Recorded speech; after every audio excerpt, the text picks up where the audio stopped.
11వ తేదీ అక్టోబర్ నెల 2025వ సంవత్సరం. ఈ రోజు దేవుని వాగ్దానము. పేతురు రాసిన మొదటి లేఖ 5వ అధ్యాయము 10వ వచనము.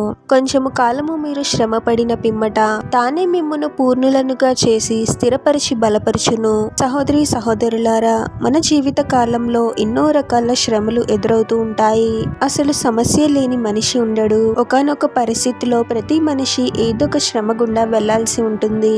ప్రభువుని రక్షకునిగా అంగీకరించిన తర్వాత ప్రభువు శ్రమలను అనుమతించాడు అంటే అవి మన మంచికే. శ్రమలు మన విశ్వాసాన్ని పరీక్షిస్తాయి. బంగారం ఎలా అయితే అగ్నిలో శుద్ధి చేయబడుతుందో, మనకు ఎదురయ్యే శ్రమలు పోరాటాల వలన మనము కూడా శుద్ధి చేయబడతాము. ఈ శ్రమల ద్వారా ప్రభు మనల్ని బలపరుస్తూ ఉంటాడు. ఈ శ్రమల ద్వారా పోరాటాల వలన మనము ప్రభువునకు దగ్గరగా జీవిస్తూ ఉంటాము. దినదినము మనము విశ్వాసంలో బలపడుతూ ప్రభువు మన స్వభావాన్ని మార్చుతూ ఉంటాడు. కీడును కూడా మేలుగా మార్చే గొప్ప దేవుడు మన ప్రభువు.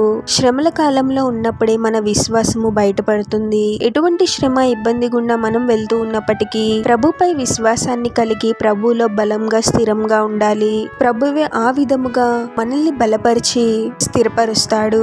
ఈ లోకంలో మనకు కలిగే శ్రమలన్నీ తాత్కాలికము, ప్రభువే శాశ్వతము. ప్రభువుతో సహవాసం చేసే జీవితంలోనే నిజమైన ఆనందం ఉంటుందని మనము గ్రహించాలి. ప్రార్థన. పరిశుద్ధుడవగు ప్రభువా, మీ పరిశుద్ధమైన నామమునకు తరతరములు యుగయుగములు మహిమ కలుగును గాక. మరొక నూతన దినంలోనికి మమ్మల్ని క్షేమంగా ప్రవేశింపచేసిన దేవా, మీకే స్తోత్రం తండ్రి. ఈ లోకంలో కలిగే శ్రమలన్నీ తాత్కాలికము, మీరే శాశ్వతము అని గ్రహించగలిగే జ్ఞానాన్ని మాకు అనుగ్రహించండి ప్రభువా.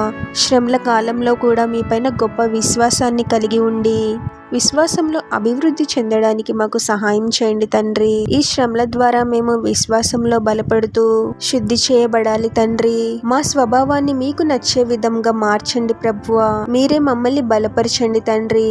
ఎన్ని శ్రమలు ఇబ్బందులు కలిగినప్పటికీ మమ్మల్ని మీరే బలపరిచి మీలో స్థిరంగా ఉండడానికి మాకు సహాయం చేయమని ఈ ప్రార్థనలో ఏకీభవిస్తున్న ప్రతి ఒక్కరిని పేరు పేరున దీవించి ఆశీర్వదించి అభిషేకించమని, వారు చేసే ప్రతి పనిలో మీరే వారికి తోడుగా ఉండి వారిని అన్ని కీడుల నుండి అపాయాల నుండి మీరే వారిని రక్షించమని ఈ మా మనవులన్నీ యేసుక్రీస్తు వారి పరిశుద్ధ నామంలో అడిగి వేడుకొనిచున్నాము తండ్రి. ఆమేన్.